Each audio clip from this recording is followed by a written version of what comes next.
welcome to another video. Today we're here with Anthony and his fantastic, absolutely incredible Corvette.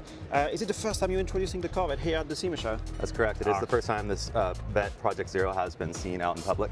All right, so well, I don't even know where to start. Tell us everything about your background, why you started this Corvette, what drivetrain you use, and where you're taking this. Certainly.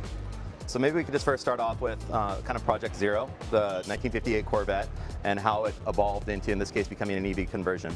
My background, I've raced off-road in Baja. I've also built cars for many years. I built internal combustion engines, so I have a 1969 Camaro with a 454 in it. I love it to death too.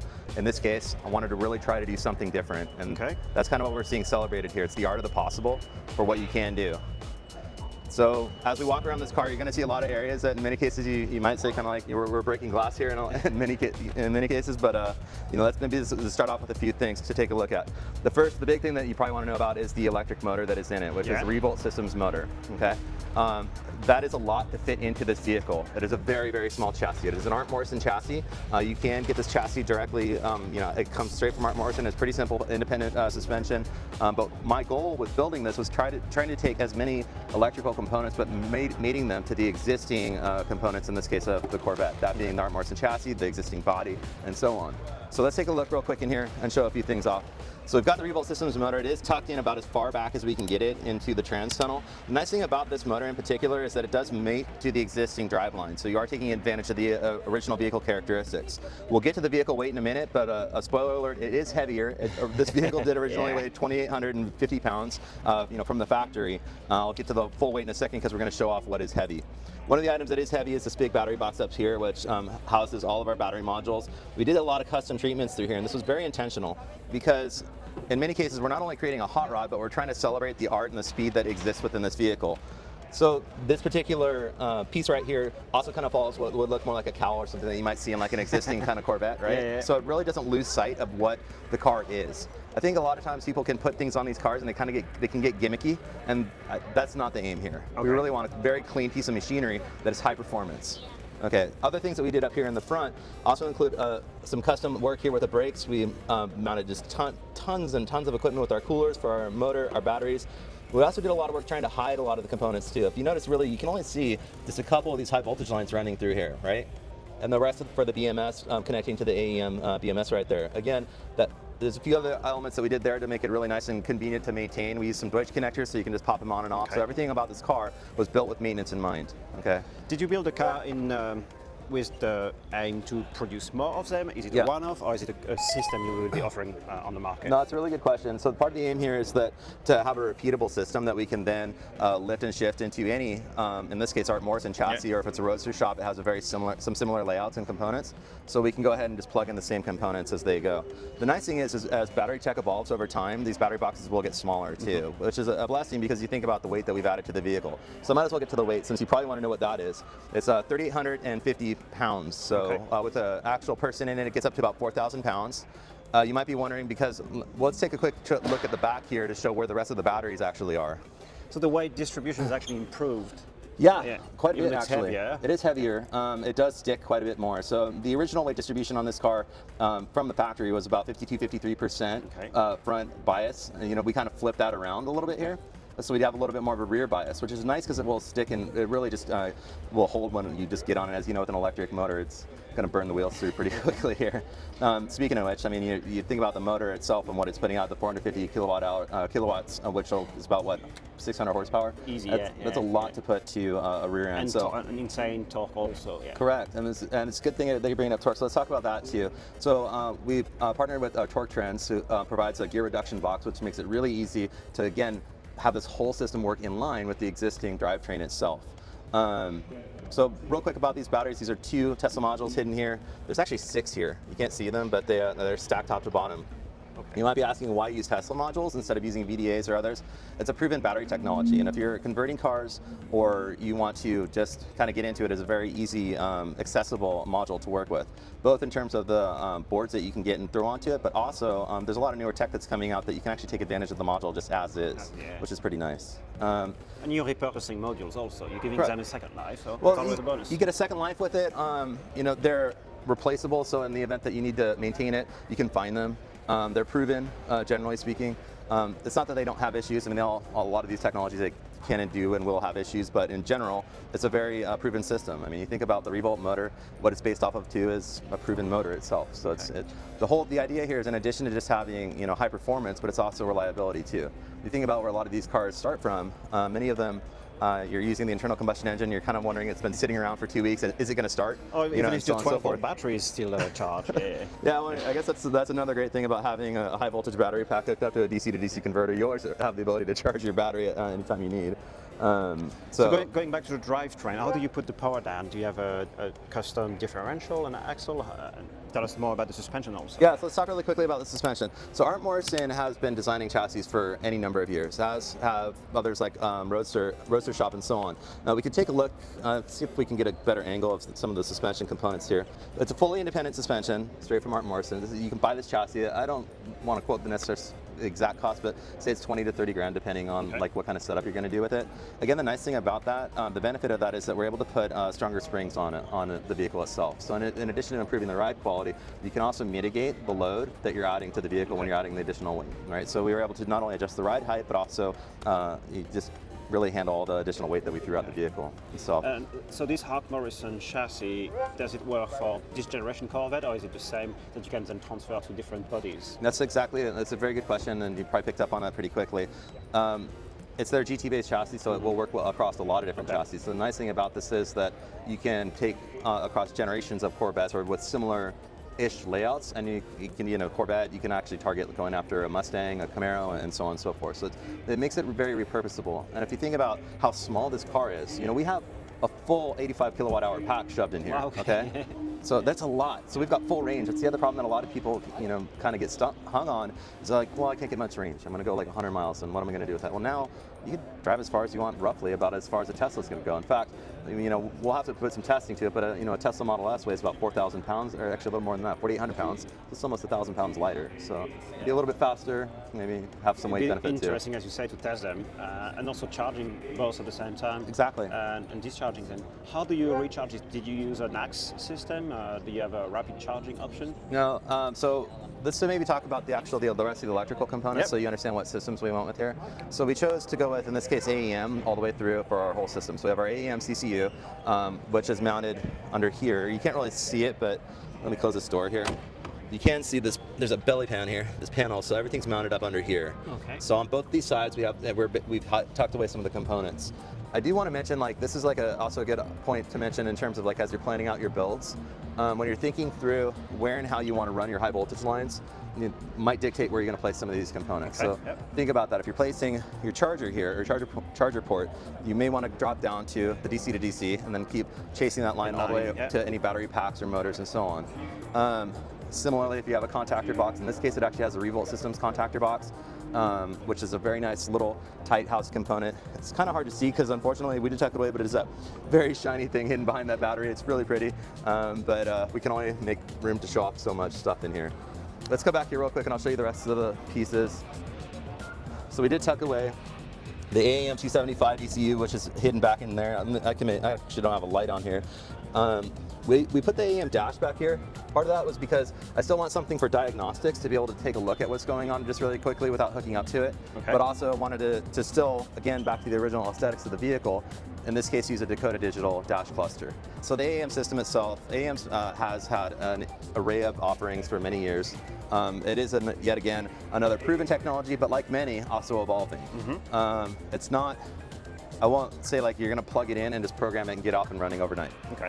You can work with AEM, or in this case, if you work with a great provider like ReVolt, you can work with them and get some of your builds to be able to flash to the system and then kind of get it up and running quickly with a little bit of programming involved to it.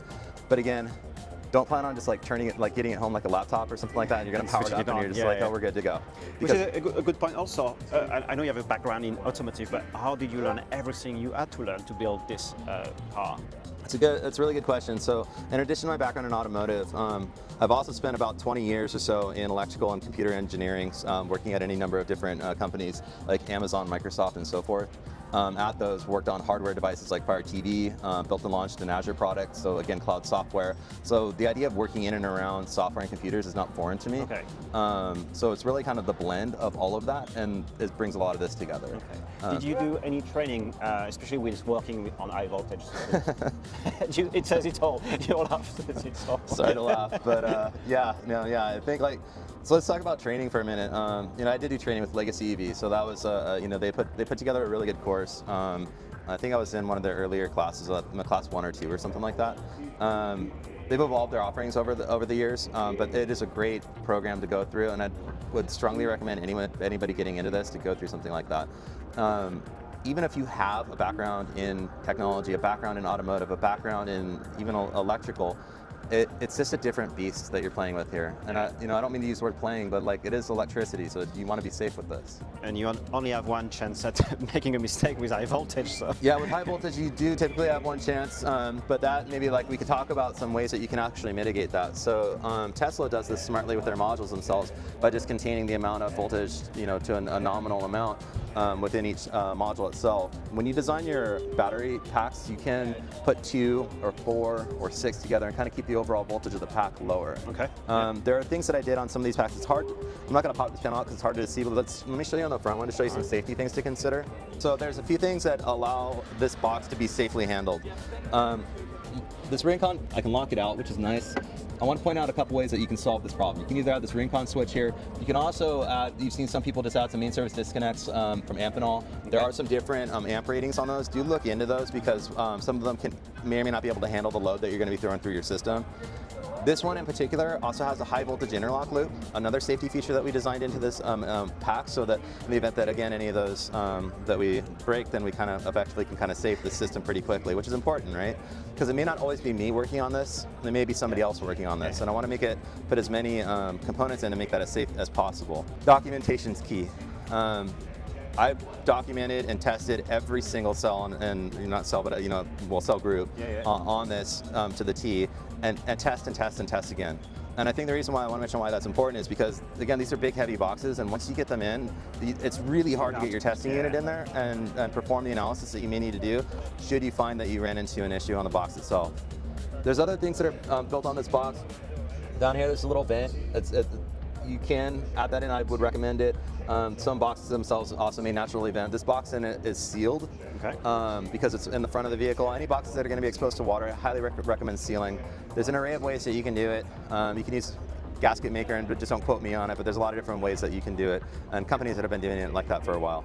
I think I mentioned these disconnect points here for these Deutsch connectors.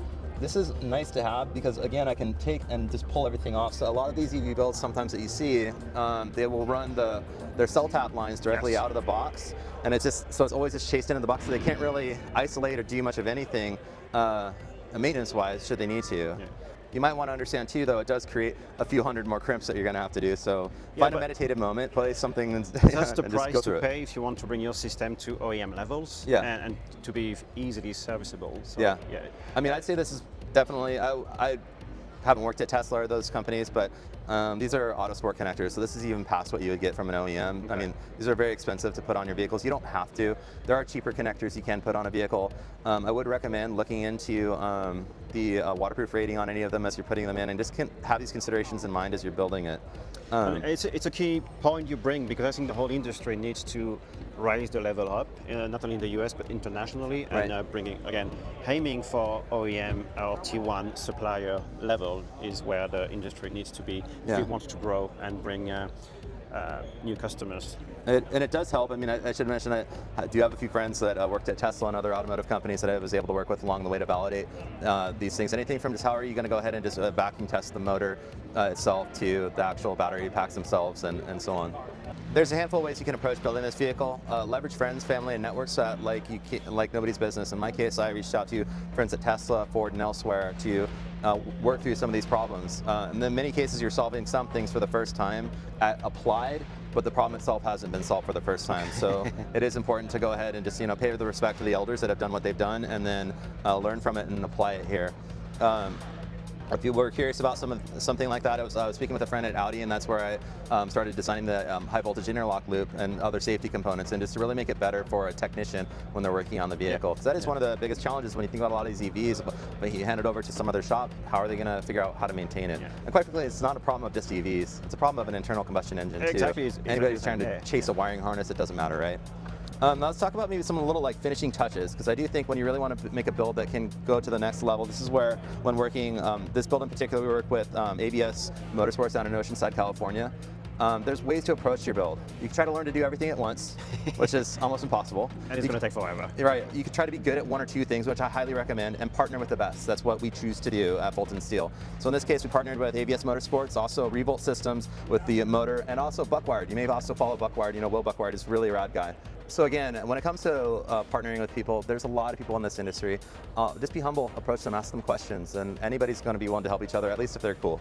And I would like to think most people are. In my case, I prefer to go far together, and that's kind of how I like to build this business in general. It's a lot more fun. Life's pretty damn short, so you might as well have a good time doing it. So let's talk about a couple things that ABS did that I thought was really unique. So partnering with ABS Motorsports, these wheels are entirely custom from Billet Specialties. They look, somewhat nostalgic, right, with the knockoffs and so on, but went just the extra mile. Even with, he's got a great cab guy, nicknamed G, dropped in the Project Zero right here. Just a little, I don't know if you can kind of see it right there, but it's just kind of like these little touches. Again, you don't have to do that, but it makes it fun, why not? Dave, Al's father, loves orange. If you know, the orange crate was a gasser car that he built. Little touches like adding in the orange stripe in here, that's just a fun thing to add. And as you approach your build, don't stay so steadfast on like it has to be this one way, because things are going to change. You might have to change the layout of a component. You may even have like a happy accident where you ended up having an orange stripe adjacent to the blue because you were masking it off with orange tape. Thank you, Dave. That was a great touch. Some intentional things that I wanted in the vehicle, because I really wanted to capture the 1960 Le Mans kind of racing heritage that this vehicle came from, right? So we just deleted some of the chrome off the front. We maintained these because it just kind of had the fit and finish and brought the rest of the lines together. Back in here is where we actually tucked a bunch of the different coolers. So there's set trap coolers in here. We have multiple coolers to cool the different components in the car.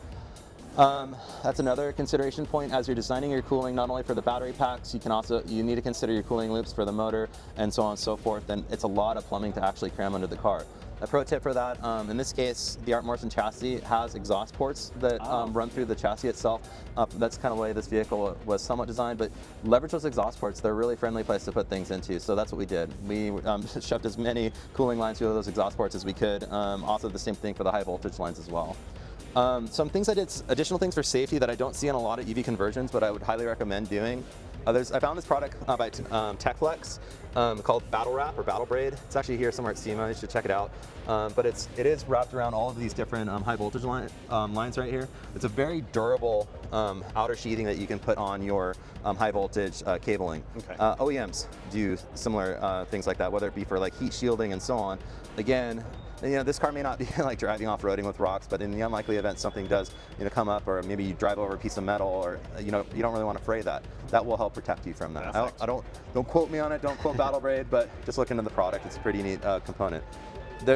Again, that's those little touches when you try to think about safety, fit and finish is really what you can do if you want to take a car to the next level. You don't have to. You can also just repower a car very inexpensively.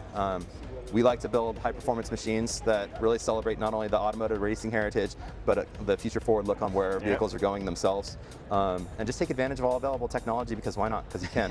Exactly, I mean, could we put an LS in here? Sure, but why? But it's been done. How many more times are you going to do that? So do something different. So when you talk to companies, say with Art Morrison, do you tell them what you are going to do? Was they interested? Did they not want to hear about it? Would they even design an EV chassis eventually? Yeah. So I think you might think that when you're approaching a lot of these automotive companies that they may scoff at something like this, right? They don't. In fact, the heritage of these vehicles in many cases, it's hot rodding. Mm-hmm. People broke them all the time. I wouldn't say they actually probably did put a jet turbine in some of them at one point, because he just wanted to go fast. So I don't think that when these companies, when they evolve, they've heard and seen everything. I mean, for Pete's sake, outside there's a truck that looks like, I think it's got no less than 24 turbochargers strapped to it. How they all work, I have no idea, but it looks cool. So no, I did approach Art Morrison, let them know what we were doing. Also, ReVolt system was my first approach, because I wanted to identify what kind of motor I wanted to put in this vehicle. There are an array of motors you can go with, Hyper 9 amongst others. Cascadia is another popular one. I just wanted to take advantage of the existing drivetrain, and I also wanted to have one of the most powerful motors that available on the market. And a lot of this was trying to see like how much can we fit into this vehicle and make it still a performance package. small package. Speaking of which, did you use an original body, or is it a reproduction body? Great question. No, this is an original body. Nice. I'd recommend if you can try to use original bodies as much as possible. I know there are companies here that remanufacture them. You can go that route. It is just a bit easier for many number of things, whether it be just registration of the vehicle to also making sure that all the parts are going to fit appropriately. On that note, though, do keep in mind this vehicle's from the 50s, and it was assembled at a time when, like, you know, I'd be working on this side and maybe Jerome's on that side, and we're all kind of putting these things together, and he kind of tweaks his that way, I tweak mine that way, we drill it, rivet it, and we're off. That means that nothing really fits the same. Up to the same standard. It's fairly common in aftermarket, but it really becomes pronounced when you start working on a fiberglass car. Another important thing to consider before painting your car, or really kind of before you're done dialing everything, you have a couple paths. Weigh it at least with as much weight as possible, because if you're dealing with a fiberglass car, it is going to bend and flex, so it will change the fitment of the vehicle.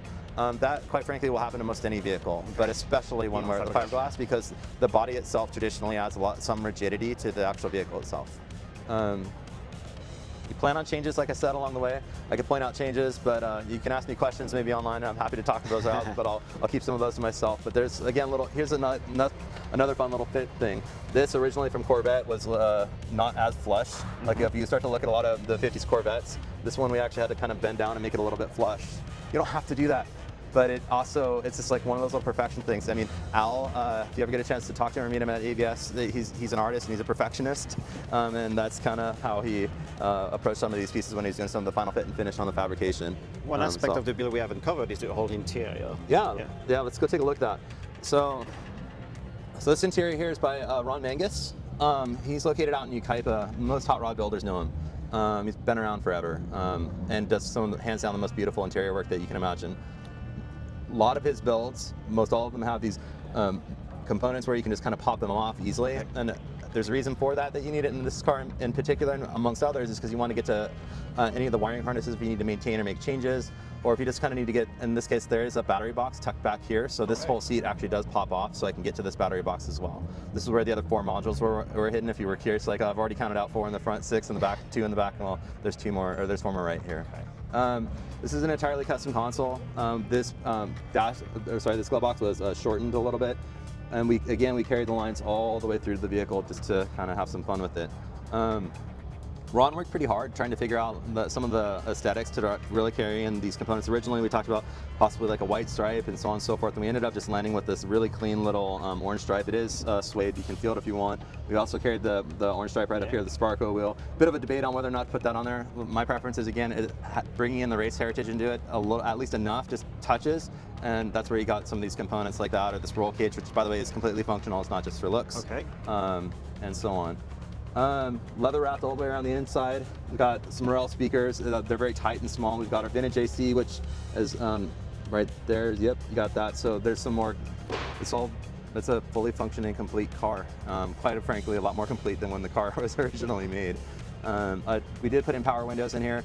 I don't know if you need anything power, but why not? It's everything else in the car is powered, so it kind of seemed like, why would you have manual windows? Makes sense, so you're using the original dash, and all the dials have been updated, but I see you also have 2 screens. Correct. Oh, it's a good question. So not only do we have the Dakota digital cluster in here, so I did work with Dakota, and we put EV gauges in here. So they have a custom shop division where they can do custom gauges within some limitation, but they will also ask you for what vehicle control unit are you integrating with. You may have to go back and forth with them a few times as you're getting the integration dialed in. Plan on that. It's an aftermarket build. It's going to happen. As far as the additional tablet, this is an iPad here, but that's also because it will integrate with a TTC controller. So if I wanted to have a separate unit to control that actual component itself, I can do that there. You can also do that with your phone. This is a Pioneer headset, Apple CarPlay, and navigation. Again, why not when you're bringing some of the modern components into the vehicle? It's these little touches that make it just that much nicer. We do have your full DNR, just your standard parking brake, and then all my AC, controls for my AC and so on and so forth. And cup holders, because any American car needs a cup holder. I guess you got to have a place to put coffee or whatever else you're doing. Well, if you go to In-N-Out with your car, there you go. It's a fantastic Corvette. It does have a high voltage air conditioning unit in here. It's from Can EV. You can also find the same unit from Sandin. It's a similar unit that Tesla uses. There are high voltage heating, and it's got everything that you can imagine in here. Again, it takes a lot of planning to try to figure out where you're going to plug all these things in, how you're going to route the wires. Even if I were to get this up, if you come out to Pomona Roadster Show, you'll see this up on some lifts so that you can actually look at the underside of the vehicle, and you'll notice that everything is really cleanly hidden. The other thing to keep in mind is trying to keep as much high voltage wiring away from people as possible. That's why everything kind of tucks and runs under the chassis and just stays away from anywhere that a person's going to actually touch itself. Let's just really talk about some other details about the company itself. Voltage Steel, founded in 2023, with the basic premise of building electric vehicles, in this case, something that's super exciting, and that kind of excitement when you actually get into driving it. We wanted to really capture the art of the possible and what can be done with these vehicles, but also bring in modern performance and some of the things that people are more accustomed to. We're located in the South Bay, or Los Angeles, Torrance, California, actually. As a matter of fact, we are a small business and a small startup. But with that, there are ways that if you're thinking about getting into this and building your business, I mentioned one of them earlier in the film, which is partnering with as many people as you can. Quite frankly, that's a great way to go because you can learn very quickly and grow with people very quickly. Chris, over there, thank you for helping. Hi, Chris. does work with me. There are others. You'll run into them if you're here at SEMA. Just look for this or the Voltage Steel itself. You'll probably see us walking around. So why are you taking this particular Corvette? Yeah, no, this particular Corvette will be seen next at the Roadster Show in Pomona. After that, we're going to start touring it around the array of car shows, at least especially in the California area, and then start working our way due east, so that you can really see where this vehicle is going to go. This is the first of its kind. This is the launch, if you will, not only of Project Zero, but also for Voltage Steel into the EV conversion or the EV building space. Okay. And the idea here was not to just create like a one-off, it's also to create a repeatable product that can then be lifted and shifted into any number of other builds that you have. Using proven technologies, in this case ReVolt systems and some of the proven modules, but also our own customizations applied to the battery boxes themselves, okay, and other systems designed that allow it to be more repeatable. We intentionally did choose a hard problem. I think you can start any of these projects and try to maybe have a very big car to work with. We chose a very small one because I mean, it makes it very hard, and if you can solve that, you can pretty much solve it for just about anything you're going to apply it to. It's also fun taking a car that has so much history and nostalgia to it, but then just tweaking it just that much more as if it was going to be a modern performance race vehicle of today's age, not just of yesteryear, but without losing sight on those components of yesteryear that made this vehicle amazing for what it was. An iconic, yes. Yeah. So what should we expect from you guys? Will you focus on more compact muscle car, and from the US, will you look into more modern platforms or even trucks? No, we will. We are planning to stay within the GT space. So just think more like Corvette, Camaro, Mustang. Also going into the European side of the house with Jaguars. Those are another interesting platform that has that very fine racing heritage and line to it. Preferencing, if we can, convertibles. Convertibles are fun. There's not a lot of them. I mean, if you look around, most of them I think are actually hard tops even here, and that's kind of one of the things that makes an electric vehicle, in this case especially, different. You can't buy a convertible Tesla. I mean, well, I guess you could, one of the original ones, but you can't buy any of the new ones, right? So this still has that convertible look. It's actually one of the biggest problems with, if you were to try to design a modern convertible, because it sits on that skate deck chassis, it just looks just slightly too long. Yeah. This doesn't lose that at all. This still maintains the original look and feel that makes the car that much more amazing. So, no, so we'll continue building. We are commissioning builds, so if you're interested in one, happy to talk. And if you're interested in learning more and getting into it, just also happy to guide you through and share any of the learnings that I have. Okay. I believe that in general, if we can lead and walk through life together, we can have a lot more fun. So, build stuff, break stuff, and go fast while doing it. Will you be offering complete systems or complete cars typically? Complete cars, okay, preferenced. Mostly because it's not the easiest thing to do. I think that from fabrication, there's a lot of heavy fabrication involved to be able to mount all these components. And I don't think if you were to offer that system to somebody, it could just sit in their garage, it could sit in the builder's garage, and then they may be struggling to try to get it actually integrated. So I preference to try to offer the complete vehicle itself. Okay. And plus, it's fun to have a complete car done and that you can drive off, as opposed to like walking out with a box of Legos, dropping it, being like, okay, well, all right, guys, let's go. Fun. Yeah. How long would it take to do this project again, and maybe the one you will be producing for customers? Now that this one's been built and we've worked out enough of the general knowledge along that line, you could do one of these in about a year to a year and a half. Okay. If you want SEMA level, it's going to be a year and a half to 2 years, but that's just because there's that much more work to do to the body and just really kind of fit and finish. You can do it quite a bit faster. There are companies out there that tout selling you conversion kits that you can install in 40 to 60 hours. I'd like to see them do that, to be honest, because while you can do that and you can just like drop like a Porsche rear end and then drop it in and kind of get it off and running, that's true. Except the suspension needs to be modified. The brakes probably need to be rebuilt. And then you get into this case of like the might as wells that happen with most builds. Like, well, I got this new motor. I might as well put in a Recaro racing seat. I might as well put in a roll cage, and next thing you know, you're actually doing a full build. Yeah. So that maybe is another just good point. Start off with some realistic expectations on what do you want out of this. Are you trying to build a SEMA car? Are you trying to build a race vehicle? Do you just want something to go mess around town, or go grab some donuts and coffee and go to the beach with like an electric Bronco? You know, something very simple, like go for it. But yeah, set some goals. And make It still sounds good. It still sounds amazing. I mean, how do you not like that? So, but yeah, again, a lot of this is just about building fun stuff, and that's what hopefully everybody here is doing. Absolutely. So, do you want to give any price point in the type of vehicle you will be doing, or this one in particular? I appreciate, obviously, there will be one-off and unique vehicles. I think if you want to talk about like just general price point, it's I've seen people quote EV conversions just to do the repowering at around 130 to 160 US dollars, or sorry, 130,000. Again, depends on level of quality that you want to do. If you want like a complete like custom build like this, most of all these cars are like no less than $500,000 to $1 million, right? Absolutely. So like when you think about like you're walking around SEMA, these are all $1 million cars. You don't have to build $1 million car, but do keep in mind that when you're doing these builds, you're starting with a base car that was expensive to begin with. Okay. And if you wanted to repower it, if you're going to go with an LS setup, and a new gearbox and new rear axle, and you're probably doing all the same stuff in many ways, and you're going to add in a new fuel system, all this new stuff. You're going to actually be price point pretty close to if you wanted to actually electrify it with an electric setup. So again, picking the kind of performance that you want, this is fun to drive. It's very fast. It will probably be faster than most of the cars here, to be honest. I mean, like, I'm happy to, I'm not gonna race for pinks or anything like that, but I'm happy to go ahead and like do a side-by-side with somebody if they want to have fun. But yeah, I do think it really kind of figure out like what you want out of the build. Do you want to go fast? Do you want to go far? You know, do you want to be the shiniest thing ever, the low and slow and just kind of cruise? We like to build things that go fast. So one last point, you're taking this to an iconic competition, the Roadster Show, which means it will be very interesting to see how the traditional outroaders will not like, embrace or not this whole project. What do you feel it's going to be? That's a good question. I think at SEMA we see a lot of people pushing the boundaries in a lot of different directions. Roadster Show tends to stay a bit more packaged and kind of confined to the steadfast applications of your LS, your LT, and so on that you would commonly see in a vehicle like this. So I would anticipate that some will look at this car and maybe even ask like, why would you do this to a Corvette?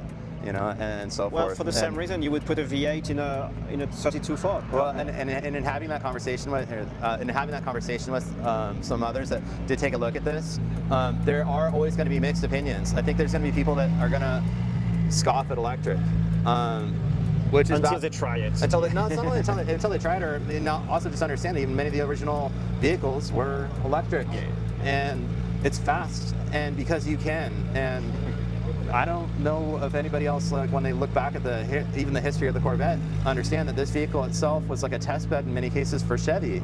You know, from the fiberglass itself to when they were just messing with the engine left and right to try to figure out new ways to make it go fast. So in these modern applications, when people are taking an LS and just dropping it into whatever, or tweaking that car around, I mean, go ahead and look at the parts in that car. I promise you, not only did it not come with that car to begin with, half of them are probably even made in the U.S. They're just from all over. So you've actually already broke a lot of glass on your car. So like it's not the same car that it once was. I think that when people start to understand that a bit more and what they want out of the car, in this case, you want to go fast. You want to just really enjoy yourself driving, nails it left and right. Does it have that sound? Nope. 100% no. That sound is awesome, by the way. I think everybody can agree that they love that sound. that will never change. You know, there's this visceral feeling that people get from, you know, from all the different senses. That is definitely one. But I can tell you the sense that you get when you drive this and you're just going Mach 2, and it's a convertible, and not only that, but as even if you're driving past people and they see you going Mach 2, not recommending doing that, by the way. Department of in Mexico, obviously. In Mexico, yeah. The Department of Transportation may not like that. It does like make people like, it's just this weird thing that just doesn't compute, and it's the coolest thing ever to be able to do. All right, fantastic. Anthony, thank you so much for presenting the Corvette. Guys, if you like what you saw today, let us know in the comments below. Give us a thumbs up, and guys, we'll see you in the next one.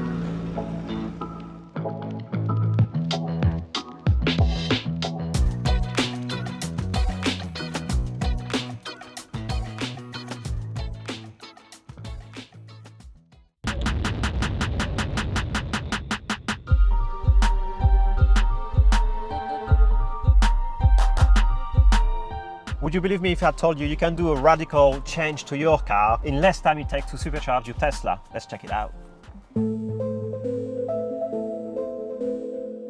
I have partnered with Halo Black to create a custom design that hides your old rim and replace it with a nice flush disc that not only protects your rims but also improve efficiency. First step is to install the hub. It just goes in. You can push this in, tighten it by hand. Then you use a special tool. Here we go. Next step is just to open the disc, and this one is the custom design one. 88 miles per hour, because when this baby hits 88, you're gonna see some serious. Next step is simply to screw this on, and because this is the right side of the car, screw anti-clockwise, and you use the tool to lock it in. And to secure the whole thing, you screw on one very last screw. All right, it only took 12 minutes, which is way less than it takes the Tesla to supercharge. So in the next few weeks, I will know if efficiency has actually improved. But in the meantime, you can order your own set of discs. And again, you can use any numbers, any letter you want, up to 25 characters, and use the code below. But more importantly, send us your photos of your Tesla with your Halo disc.